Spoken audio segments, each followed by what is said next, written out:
Welcome to my review of Cuphead, and this game is on most modern platforms, and this was released back in 2017, so it's been out for quite a while at this point. I just never reviewed it, but I did do a playthrough of it back then, and I thought the game really stood out, so I figured I would give it a review.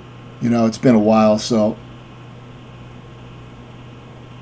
the completion time on this one I don't have documented because back then I didn't keep track of the completion time on this one for whatever reason, but a lot of the bosses probably took me over an hour to beat, so this game was quite difficult. And I have a lot of experience with these type of run and gun games and stuff like that, so this can be a tough one. This is definitely a hard game to start with for a lot of players if you're not really familiar with this genre. You know what I mean? This could be a tough one. I mean, a lot of these indie games now are kind of filling in the gaps as far as providing a good challenge, because these new modern games are easy as fuck for the most part to just blaze through if you have any experience with 3D games. They've gotten easier every console generation, basically, the AAA games or the modern, main games, but this game doesn't fuck around. This one provides you with a proper challenge. It's quite a difficult game. So you have these little, side missions you can do in some of these areas where you can parry these ghosts, and you'll get some unlockable items from that. So it is optional, but you may want to do them. The game is pretty much a boss rush, meaning the main meat of the game is just fighting bosses. You go to these little houses and stuff, and there'll be bosses in there that you can fight. And usually you have a few of them available at a time, but you may have 2 or 3, maybe even 4 available at a time that you can switch between if you get stuck on one of them. So you can kind of bounce around a little bit. But you won't be able to get to the later areas until you beat enough bosses to unlock the bridge or whatever it is to the next little segment. So you do have a little bit of freedom, but not a hell of a lot. But they give you a little freedom to bounce around. You got these shops. You can buy things like, extra health capacity, the ability to dash, smoke dash, and different types of evasive maneuvers, and different types of weapons. There's a decent amount. There's probably over 6 different types of weapons you can swap between during combat. You can only pick maybe 2 or 3 to swap between during combat, but you can equip those, and you can change your equipment loadout before the fight starts as well. You also have a super move that you can purchase, and you can get different types of super moves, which you build up your super move bar by parrying, mainly. And I think just damaging the boss, but you'll get it faster if you parry anything that's pink. If you slap it with a special button, you'll get that meter up faster, and then you can get more super moves out, which is going to do more damage to the bosses. So that's something you may want to do in the middle of a fight. It definitely doesn't hurt to get those extra power moves in. Though you don't even need to do it if you didn't want to, but I don't know why you would ignore that feature of the game. Because the bosses take a shit ton of hits. You're going to be shooting at them for several minutes straight, and they can get very hard later on, especially later on. You have shooter-style stages, which are kind of like your spaceship shooter style, where you're floating around in a plane type of thing. And then you also have, most of your stages are going to be on foot, jumping around. Some of them are vertical, where you're going to be ascending platforms vertically while fighting a boss. But most of them are in a horizontal type of setup, as you would be used to with a lot of bosses. But now with this game, the bosses all have multiple forms, and they're like the most detailed boss fights that you've probably ever seen in a 2D game. Incredibly good. In all aspects. So you also have these run and gun stages, which are basically the weakest part of the game. These are like Contra style, but they're nowhere near the quality of even the NES Contra games. These are quite weak for the rest of the game, and they do feel a lot sloppier. But they're not bad. They're just the weakest part of the game, and they do at least give some variety to the game, which I think is good. But this is one area that could use more work as far as making better run and gun, side-scrolling stages. Because these just don't feel great. The pacing is kind of slowed by shit that's always in your way. And, it makes it difficult to keep moving through the stages like you would in, Contra or something like that. So I felt like that was a weaker aspect of the game. So this is the King Dice boss fight. This one is cool because within this boss fight, you fight multiple bosses depending on what you roll on the dice. So you can kind of pick your path somewhat of what bosses you're going to fight in what order, which was an interesting mechanic. So here I have this little fucking stack that I'm fighting, but you can get different different bosses will appear depending on what you roll on the dice, I believe. And then you also have to defeat King Dice himself, the guy who was manipulating everything in the beginning. So, very cool fight. A lot of forms to this fight. It reminds me of Gunstar Heroes, where you have the dice board and you have to fight a bunch of bosses. It kind of reminds me of that a little bit, but very cool. Gunstar Heroes on the Genesis, another fucking classic game. And that's also another game that has much better action levels than this game does, like I said. But there's only a few run and gun stages, only a very few. There's not many of them, so they don't bring the game down really, but they could be better. That's one area that could be improved. As far as the rest of the game goes, though, it would be hard to improve on the rest of the game. I can't really think of much that could be improved, because the bosses are like probably the best I've ever played in a 2D game. Aside from the Punch-Out games, you know what I mean? I think those would be the best boss fights ever. The actual good Punch-Out games like Super Punch-Out, Mike Tyson's Punch-Out, the one on Wii. Incredible boss fights in those games with great pacing and everything, especially for a 2D game. So, but I mean, this game probably has the best boss fights I've played in any run and gun type of game. But that's the focus of this game, And Alien Soldier also did boss fights really good, but I say that this one even blows that away.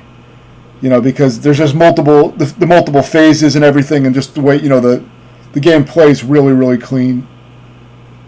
And the boss fights go on for a while, but you get some visual cues, like when the boss changes forms, you damaged him enough to go on to his next form. And bosses tend to have maybe 3 or 4 different forms, depending on the boss. There is no health bar for the bosses, but it kind of fits into the game because if you were looking at the boss health bars, it would be really easy to get hit in this game anyway. You'd get distracted probably, so it's not really a bad thing in this game. And it kind of works with the style. It gives the game kind of a unique kind of suspenseful feel to it, which is kind of interesting.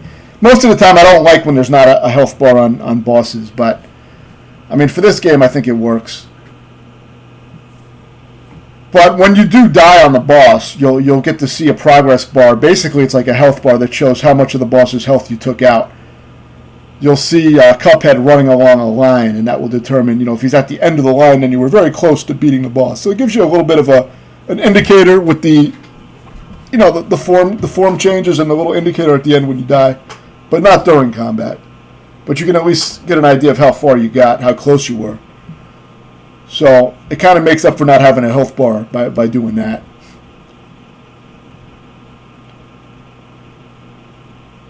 So here's another form you can fight on the King Dice stage.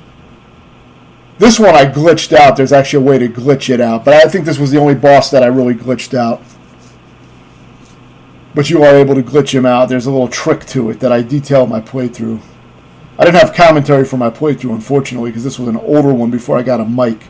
So I did write about it in the description a little bit.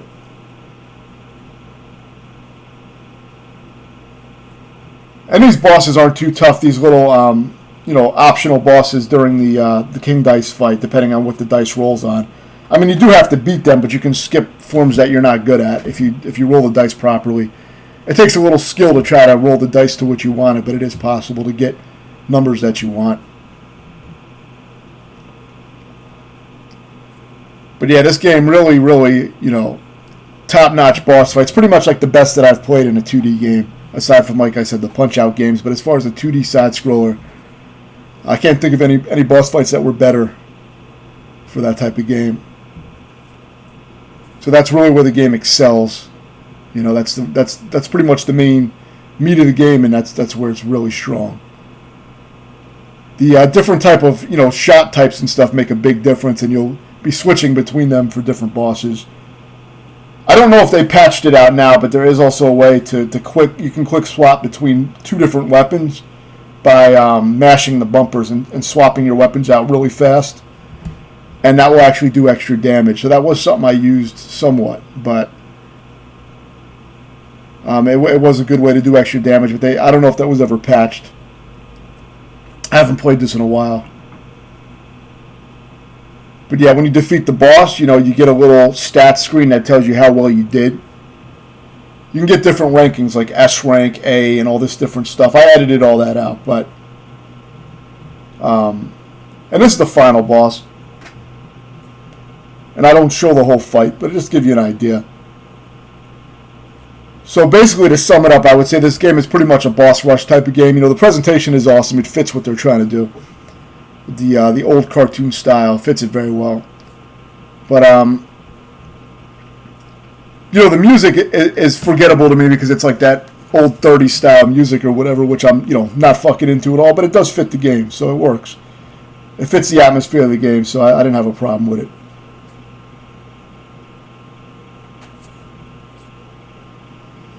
But yeah, I mean, this is how the fights go. You know, you go through multiple forms of the bosses, and that's pretty much the whole game. I mean, that's what you do for the whole game for the most part. You will collect some coins and things in the overhead map that's like Super Mario Brothers 3 style, and you can use that money. There's a few hidden coins in the overworld map, and you can use that money to buy, you know, upgrades and stuff for your weapons. And I think you can get extra coins in the run and gun stages too. I think that's how you get more coins. Like, you can try to collect all the coins in the run and gun stages if you want. It's good to try to get them all. You know, I mean, because there's a few moves that you definitely want to purchase. You know, you don't need all of them, but there's a lot of good stuff, upgrades and things to get. And the game is up to 2 players if you actually want to do that. But I didn't try it, but I wouldn't think it would be great for this game, only because it's going to be a fucking mess to try to keep track of 2 Cupheads with everything going on. At least you can't hit each other. Otherwise, I think it would be extremely fucking difficult. But, you know, I think that would be a lot to keep up with. And I think they might double the boss health when there's 2 players. So I don't think it's really to your benefit to play it on 2 players. If you're struggling with it, you can try the game on easy. You can pick your difficulty between easy, normal, and expert. I don't know if you have to unlock expert by beating the game, but you can do at least choose easy and normal on each mission. But if you beat the game on easy, it ends early. You don't get to fight the final bosses. So you have to beat the game on the regular difficulty, which is normal. So for me, this game is a 9.5 out of 10. I can't really think how it could do any better with the boss fights, which is what it focuses on. I think it does, you know, a perfect job of that. I would only maybe take off half a point for the run and gun stages, which I think were really the only weak aspect of the game. But they're still decent for a little variety, but they're just not really that well executed. They feel pretty sloppy when you compare them to something like Contra, or, you know, the quality of the boss fights. You know, it doesn't stand up to the quality of the rest of the game. If you have any questions, let me know, and thanks for watching.